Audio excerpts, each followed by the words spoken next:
بسم اللہ الرحمن الرحیم ادع الى سبیل ربک بالحکمت والموعظۃ الحسنۃ وجادلهم باللتی ہی احسن ان ربک هو اعلم بمن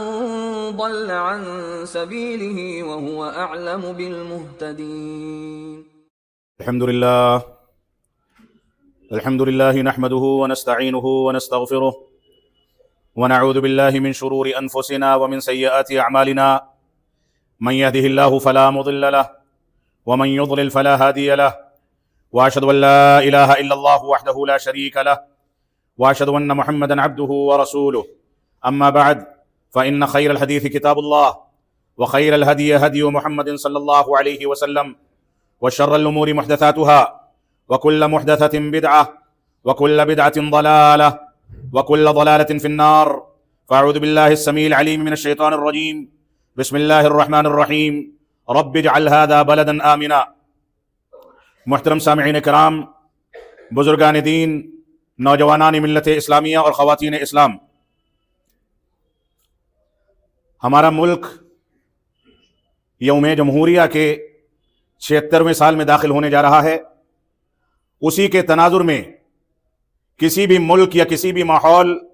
یا کسی بھی تہذیب میں امن و سلامتی کی اہمیت، قانون کی پاسداری کی اہمیت سے متعلق تھوڑی سی گفتگو آپ کے سامنے کرنی ہے۔ جو آیت کریمہ میں نے آپ کے سامنے تلاوت کی، اس میں رب کائنات نے ارشاد فرمایا کہ ابراہیم علیہ السلام آپ کہہ دیجئے کہ اے میرے رب، اس بلد کو، اس شہر کو امن و سلامتی والا شہر بنا دے۔ یہ مکہ مکرمہ کے لیے ابراہیم علیہ السلام کی وہ دعا تھی، جو دعا آج تک جس کے مظاہر مکہ مکرمہ میں واضح انداز میں دیکھے جا سکتے ہیں۔ وہاں نہ کوئی بھوکا مرتا ہے، نہ امن و سلامتی میں کوئی حرف آتا ہے، نہ کوئی کسی کو دھمکاتا ہے، نہ کوئی کسی پر حملہ کرتا ہے۔ یہ امن و سلامتی کا گہوارہ مکہ مکرمہ، یہ اسلامی تہذیب کی سب سے بڑی تعبیر اور اسلامی دارالسلطنت، جس کو رسول اکرم صلی اللہ علیہ وسلم نے ابتدا سے لے کر کے انتہا تک اپنی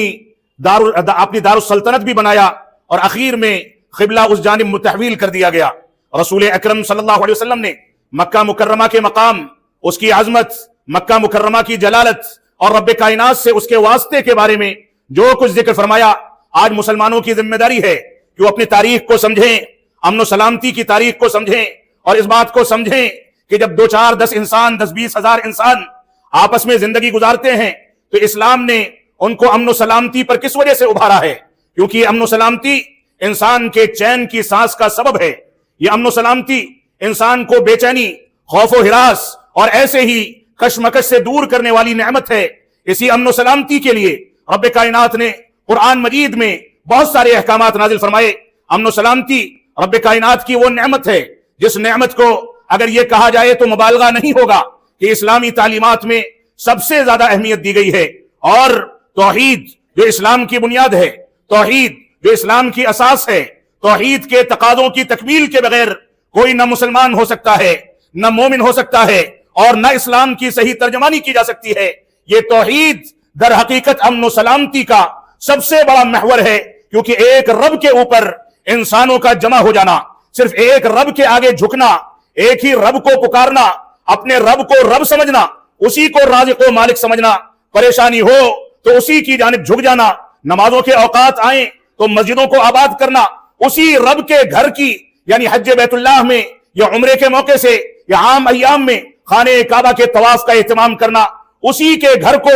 امن و سلامتی کا گہوارہ سمجھنا۔ وہ رب جس نے اس توحید کا حکم دیا، اسی توحید کی تنفیذ اور اسی توحید کی تکمیل کے لیے جس رب نے انسانوں کو پیدا کر کے یہاں تک واضح کر دیا کہ وما خلقت الجن والانس الا ليعبدون، کہ ہم نے انسانوں کو اور جناتوں کو اپنی توحید کے تقاضوں کی تکمیل اور عبادت کی تکمیل کے لیے پیدا کیا ہے۔ اسی توحید کی تکمیل کے لیے رب کائنات نے رسولوں کے مبارک سلسلے کی بعثت فرمائی اور فرمایا وَلَقَدْ بَعَثْنَا فِي كُلِّ أُمَّةٍ رَسُولًا أَنِ اعْبُدُوا اللَّهَ وَاجْتَنِبُوا الطَّاغُوتَ، کہ ہم نے ہر امت میں ایک نہ ایک نبی اور رسول بھیجا تاکہ تم لوگ صرف اور صرف اللہ رب العالمین کی عبادت کر کے اپنے اندر اجتماعیت پیدا کرو، وحدانیت پیدا کرو، ایک رب کے اوپر ترکیز کر کے دنیا کی آفتوں اور دنیا کے فسادات اور سارے فتنوں سے کنارہ کشی اختیار کر کے ایک رب کی عبادت کی جانب جمع ہو جاؤ۔ اللہ رب العالمین نے ہر امت میں، ہر گروہ میں، ہر شہر میں، ہر ملک میں نبی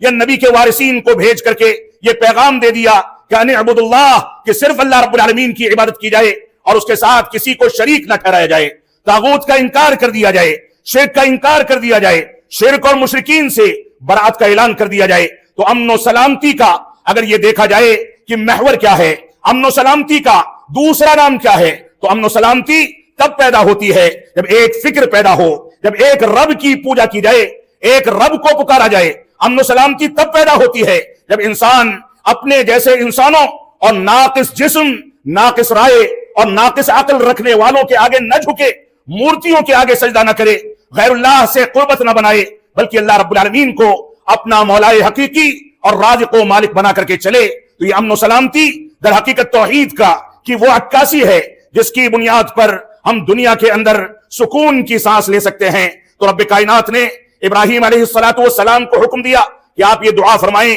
رب اجعل ھذا بلدا آمنا، اے میرے رب اس شہر کو امن و سلامتی والا شہر بنا دے۔ اور رب کائنات نے اپنی نعمتوں کا تذکرہ کر کے سورہ قریش میں ارشاد فرمایا فَلْيَعْبُدُوا رَبَّ هَذَا الْبَيْتِ، ان لوگوں کی ذمہ داری ہے، چاہے وہ مشرک ہوں، یہود و نصارہ ہوں، مسلمان ہوں، جو بھی قومیں ہوں، جس بھی تہذیب اور مذہب کو ماننے والے ہوں، ان سب کی ذمہ داری ہے کہ اس رب کے، اس گھر کے رب کی عبادت کریں، اس کے ساتھ کسی کو شریک نہ ٹھہرائیں۔ فَلْيَعْبُدُوا رَبَّ هَذَا الْبَيْتِ، اس گھر والے رب کی وہ عبادت کریں، تنہا اسی کے سامنے جھکیں، اسی کو پکاریں، اسی سے دعائیں کریں۔ اور آگے فرمایا رب کائنات نے اپنی نعمتوں کا تذکرہ کرتے ہوئے الذی اطعمہم من جوع وآمنہم من خوف، رب کائنات دنیا کے سارے انسانوں کو ان کا تعلق کسی بھی تہذیب، کسی بھی مسلک و مذہب سے ہو، رب کائنات نے واضح کر دیا کہ یہ رب جب تم کو بھوک لگتی ہے تو کھانا عطا فرماتا ہے۔ وہ یہ نہیں دیکھتا کہ یہ کھانا درندوں کو مہیا ہو رہا ہے، وہ یہ نہیں دیکھتا کہ اس کھانے سے کون لوگ فائدہ اٹھا رہے ہیں، یہ رب کائنات کی عظیم نعمت ہے۔ اور اگر اس پیٹ کی بھوک جاگ جائے اور انسان کو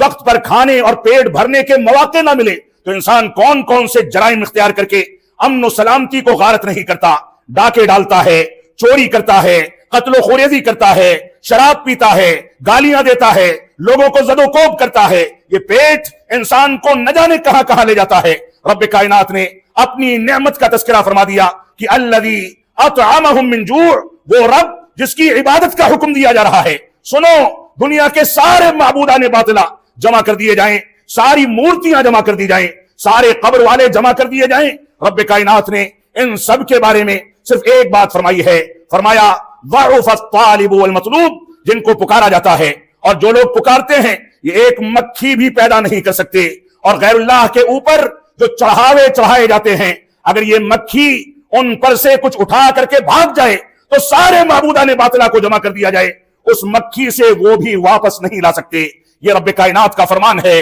رب کائنات کا چیلنج ہے۔ تو اللہ رب العالمین نے فرمایا اس رب کی عبادت کرو جو تم کو بھوک میں کھانا عطا فرماتا ہے، وآمنہم من خوف، اور امن و سلامتی کی اہمیت اور اس نعمت کا تذکرہ کر کے اللہ رب العالمین نے فرمایا کہ اللہ رب العالمین خوف کے ماحول میں ان کو امن و سلامتی عطا فرماتا ہے۔ انسان کے پاس بہترین غذائیں ہوں، اچھے پکوان رکھے ہوں، بڑی بڑی گاڑیاں اور بہترین قسم کے مکانات ہوں، ساری نعمتوں سے وہ نوازا گیا ہو، اگر امن و سلامتی سے محروم ہے تو ایسی صورت میں لقمہ منہ میں نہیں جائے گا۔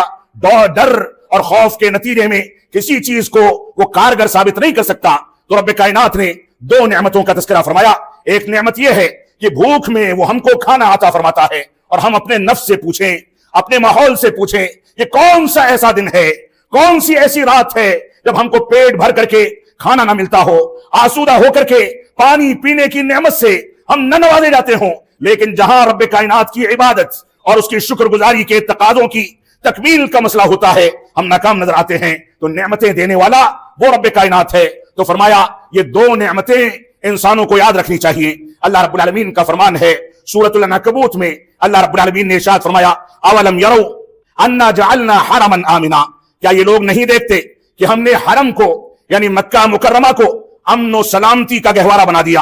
مکہ مکرمہ کے اندر کفار و مشرکین چھوٹے جھگڑوں پر صدیوں تک ایک دوسرے کا خون بہاتے تھے۔ رب کائنات نے فرمایا کہ ہم نے مکہ مکرمہ کو امن و سلامتی کا گہوارہ بنا دیا. کوئی آرام سے آئے آرام سے جائے، نہ چوری کا ڈر ہے، نہ ڈاکہ زنی کا ڈر ہے، نہ قتل و خوریزی کا ڈر ہے، نہ کوئی کسی کو ڈراتا ہے نہ دھمکاتا ہے. امن و سلامتی ہر جانب برستی نظر آتی ہے. رب کائنات نے آگے یہ بھی فرمایا لیکن ان کے آس پاس مکہ مکرمہ کے باہر نکل کر کے اس ماحول میں رسول اکرم صلی اللہ علیہ وسلم کے عہد مبارک میں جا کر کے دیکھا جائے تو فرمایا ان کے آس پاس بے چینی ہے، لوگ ایک دوسرے کے خون کے پیاسے ہیں. یہ کفار و مشرکین مکہ جب جنگیں چھیڑتے تھے تو صرف پانی کی میڑھیں کاٹ لینے کے نتیجے میں صدیوں تک ایک دوسرے کے خون کے پیاسے ہو جایا کرتے تھے. تو امن و سلامتی کو اس آیت کریمہ میں بھی رب کائنات نے اپنی عظیم نعمت قرار دیا.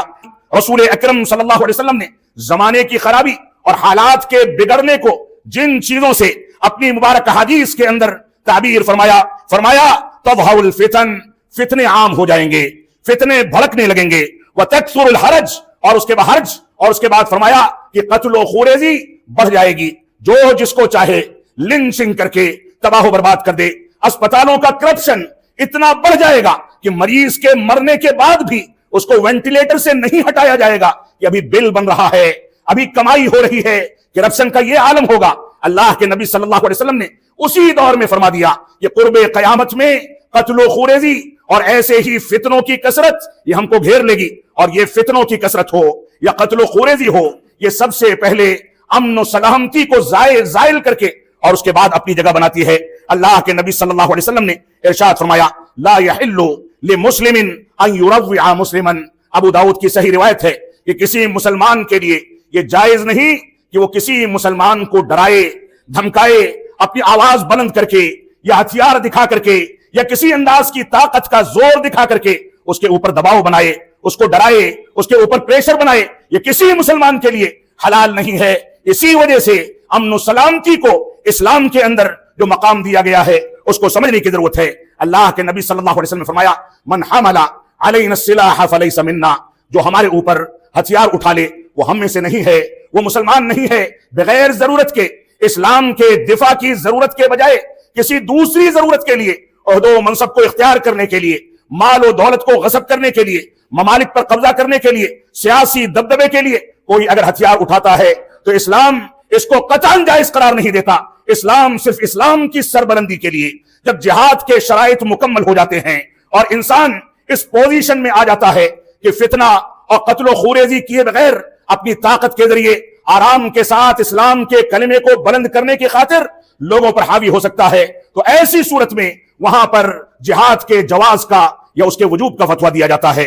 لہذا ہمیں یہ سمجھنا ہوگا کہ اسلام کے اندر امن و سلامتی کا کیا مقام ہے. اللہ کے نبی صلی اللہ علیہ وسلم نے فرمایا جس نے اپنے کسی بھائی کی جانب کسی ہتھیار سے یا لوہے کے کسی اوزار سے اگر اشارہ بھی کر دیا اس کو ڈرانے کے لیے، دھمکانے کے لیے، تو فرشتے اس کے اوپر لعنت بھیجتے رہتے ہیں یہاں تک کہ وہ ہتھیار نیچے رکھ دے، توبہ کر لے، معافی تلافی کر لے، اس کے بغیر اس کے اوپر لعنتیں پہنچتی رہتی ہیں. اسلام نے امن و سلامتی کے قیام کے لیے یہاں تک کہا کہ سباب المسلم فسوق وقتالہ کفر، ایک مسلمان کو گالی گلوچ کرنا، بد زبانی کرنا، غلط انداز کے القاب سے ملقب کرنا، یہ فسق و فجور ہے، اور اس کو قتل کرنے کی کوشش کرنا یہ کفر ہے. اللہ رب العالمین نے اسی وجہ سے قرآن مجید کے اندر فرمایا ہے والفتنة اشد من القتل، یہ فتنہ جو ہے یہ قتل سے زیادہ خطرناک ہے، زیادہ شدید ہے. یہ امن و سلامتی جہاں زائل ہوتی ہے، فتنے اٹھتے ہیں، قتل و خوریزی کا ماحول بنتا ہے، یہ انسان کے لیے زیادہ شدید ہے کہ اس کے چلتے وہ زندگی گزار سکے. لہذا امن و سلامتی کے مقام کو ہمیں سمجھنا ہوگا. اسی وجہ سے اسلام نے عدل و انصاف اور رحمت اور احسان کا حکم دیا. اسی وجہ سے اسلام نے اس بات کا حکم دیا کہ ہم عداوت اور مظالم سے اپنے آپ کو بچا کر کے چلیں. اللہ رب العالمین کا فرمان ہے وَلَا تَعْتَدُوا، اے لوگو ایک دوسرے پر تجاوز مت کیا کرو، دشمنی مت کیا کرو. ان اللہ لا يحب المعتدین، اللہ رب العالمین ایسے لوگوں کو پسند نہیں فرماتا. اور رب کائنات نے حدیث قدسی میں واضح کر دیا، فرمایا یا عبادی انی حرمت الظلم علی نفسی، اے لوگوں سنو میں نے اپنے اوپر ظلم کو حرام قرار دیا ہے، لہذا تم لوگ بھی ظلم و جور سے اپنے آپ کو بچاؤ. آج مظالم اور ظلم و جور کی نئی نئی شکلیں ہمارے معاشرے میں اگر دیکھی جائیں تو ہم اپنی ذات پر بذات خود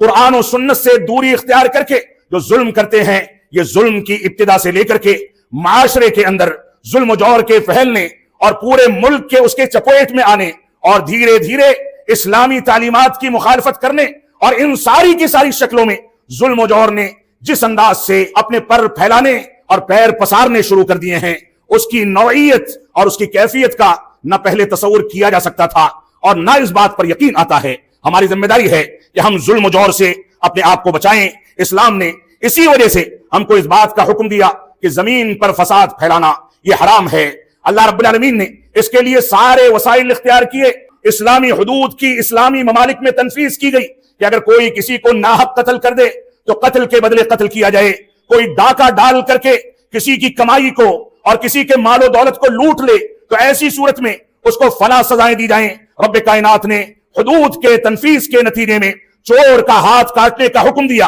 نگاہوں کے غلط استعمال پر اس کے بارے میں حدود بیان فرمائے اور حدود کے سلسلے میں پوری تفاصیل قرآن و سنت کے اندر ذکر فرما دی۔ یہ رب کائنات نے امن و سلامتی کے قیام کے لیے کیا۔ ایک خاندان کا آدمی جو مقتول ہے، اس کو قتل کر دیا گیا، اگر اس خاندان والوں کے کو حق نہ دلایا جائے تو جو فساد بھڑکتا ہے، جو عداوتیں بھڑکتی ہیں اور جس انداز سے لوگ ایک دوسرے کے دشمن اور خون کے پیاسے بنتے ہیں، اس کا نتیجہ ہم مختلف دنیا کی تاریخوں کے اندر دیکھ سکتے ہیں۔ لہذا سب سے بنیادی چیز یہ ہے کہ ہم امن و سلامتی کے لیے وہ سارے کے سارے ضوابط اختیار کریں جن ضوابط کے ذریعے ظلم و جور کو ختم کیا جاتا ہے، عدل و انصاف قائم کیا جاتا ہے۔ شیخ الاسلام علامہ ابن تیمیہ رحمۃ اللہ علیہ فرماتے ہیں کہ رب کائنات کا یہ فطری قانون ہے کہ کسی ملک میں چاہے مشرکوں کی اور کافروں کی حکومت ہو اور دوسرے ملک میں اہل توحید اور مسلمانوں کی حکومت ہو، لیکن انصاف کی بنیاد پر،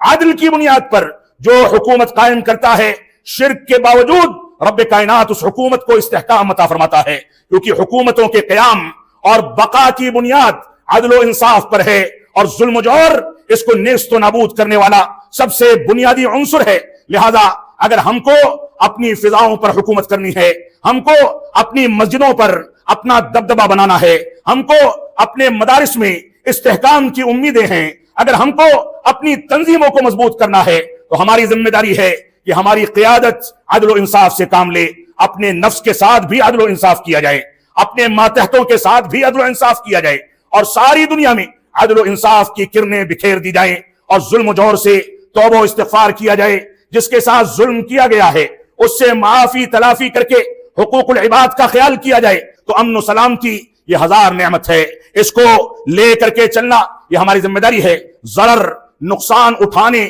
نہ انسان نقصان اٹھائے نہ کسی کو نقصان اٹھانے دے، یہ اسلامی شریعت کا ایک ایسا ضابطہ ہے جس میں بغیر مسلک و مذہب کی تفریق کے اس ضابطے کلیہ کو انسانیت کے لیے واجب قرار دیا گیا کہ تم نہ نقصان اٹھاؤ نہ کسی کو نقصان پہنچاؤ، نہ نقصان اٹھاؤ نہ کسی کے نقصان کو برداشت کرو، بلکہ امن و سلامتی کے ساتھ عدل و انصاف کے ساتھ زندگی گزارو۔ ایسے ہی معصوم کے قتل کو اسلام نے حرام قرار دیا، خودکشی کرنے کو اسلام نے اسی امن و سلامتی کی بنیاد پر حرام قرار دیا۔ اسلام نے رحمت کو اور رحمت کے تنفیذ کو واجب قرار دیا گیا۔ اللہ کے نبی صلی اللہ علیہ وسلم اسی وجہ سے فرماتے ہیں کہ رحم دلی اور رحمت کسی شقی اور برے شخص کے دل ہی سے نکالی جاتی ہے۔ کوئی نیک آدمی کبھی بے رحم نہیں ہوتا، ظالم نہیں ہوتا۔ خیانت اور دھوکہ دھڑی کو اسلام نے حرام قرار دیا۔ رات کے وقت میں کسی قوم پر یا دشمنوں پر حملہ کرنے سے اسلام نے روکا۔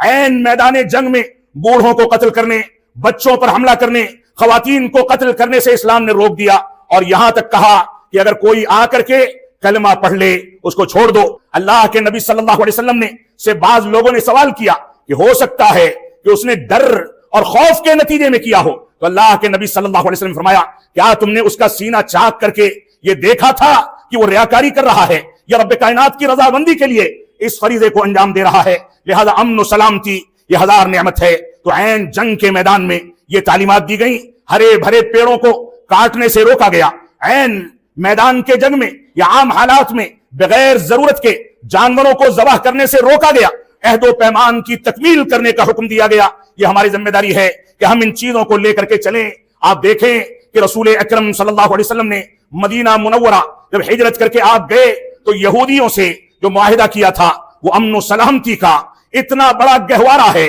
کہ پوری انسانیت اس کا عشر عشیر بھی پیش کرنے سے قاصر ہے۔ اللہ کے نبی صلی اللہ علیہ وسلم نے جو میثاق مدینہ